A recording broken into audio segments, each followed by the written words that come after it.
Hi, Mitchell Dale. You're watching Rugby League Week TV. I'm joined on the couch by Martin Lenihan, Eric Groth, here to talk about the big game today.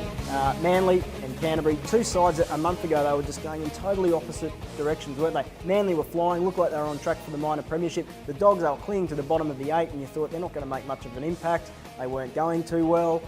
What a turnaround. What happened? Rugby League, mate, Rugby League. What a game. That's why we love it. It's just you can't pick it. I went down to Amy the other day with Melbourne and did the ground announcing there, and I've seen both teams run out and for warm-up on the field, and until that moment I was tipping Melbourne with the big three and coming into semi-final. They love that kind of football. But then when the Dogs run out, this look on their face, it reeked of determination and war, and we seen the first 20 minutes of that game was like Saving Private Ryan, mate. They just absolutely smashed Melbourne. Bewilderment all over their faces, standing behind the goalpost there, not knowing how to answer to it.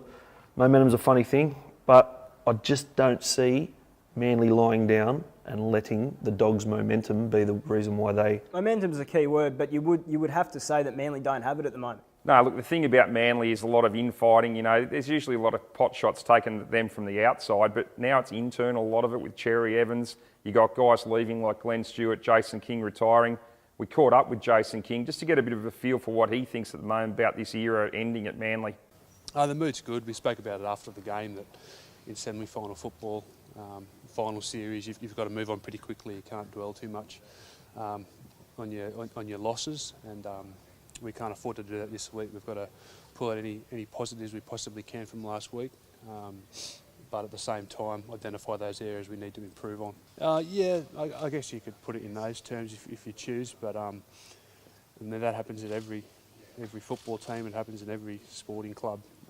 Players get older, but yeah, like I said before, we can't afford to be thinking along those lines. It's you can't be thinking along farewells or last games or blokes moving on. It's this game's too important to get sidetracked by thinking about stuff like that. We have to think about the actual game of football and the little areas of football we have to be good at to win. Yeah, it certainly is the end of an era. I mean, there's a lot of guys there who've won a couple of premierships together. Anthony Watmo may or may not be out the door next year to Parramatta as well. This is why I think they're going to win, because Tuvey would have them in the room, giving him his big Braveheart speech, mate, letting them know, and they all know, they know that it could be the end of this era. You want to go out on a high, mate, and you don't want a team like Manly with the mongrels they got on their side feeling all passionate and emotional, and I reckon they're going to do it, eh? Yeah, I don't know. I just think, while Manly seem to have staggered a little bit, the Dogs, they are going in the other way. It just seems to be opening a door for the Dogs. And we caught up with Sam Perrett this week talking about the game. I'd never underestimate them or any of the other teams that are in the final. And, same thing, it's do or die this weekend, and Manly, we've had some pretty epic battles over the last couple of years, so I'm not expecting anything different.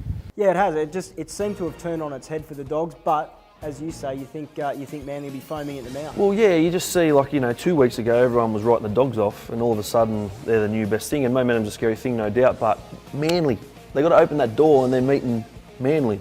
They're not meeting just free space. Well, look, as you say, I mean, it does only take 1 week to turn momentum around. I can't wait. I hope Mattai's pumped for a big one. I want to see him just poleaxe some people. That'll be great. So you're going for Manly in a bloodbath? Yeah, bloodbath, mate. It'll be a war, 100%. I'm doing the ground outs in that game. I can't wait to be that close. Just hearing the sound of those hits and stuff. You might want to wear a poncho. I'm a sicko. Yeah, you are.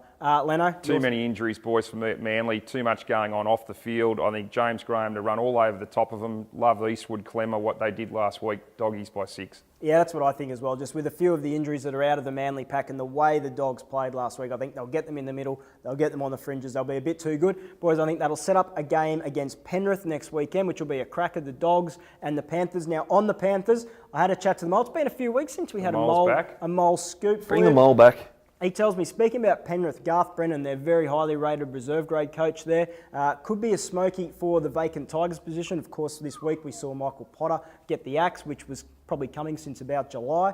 Garth Brennan, he's also got Phil Gould in his corner. Phil Gould, of course, he sees the potential in him. As much as he'd love to keep him, like any good boss, he's prepared to push his barrow and let him go on and prosper. So probably a smoky at this stage, but he's very close to the Newcastle job as well, Garth Brennan. So being pushed hard by Gus Gould, which has got you could have worse people in your corner. Yeah, he's a good bloke to have in your corner. I'm hearing Nathan Brown too. Just quietly. There we go. Don't tell anyone. Anthony Griffin's also, he's probably the favourite at this stage. So you've got Griffin, you've got Brennan, and maybe Nathan Brown. Boys, thanks for joining us. Enjoy the game tonight. Thanks, Thank boys. you for joining us. Enjoy the Dogs and the Seagulls. It'll be a cracker. We'll be back next week with Rugby League TV.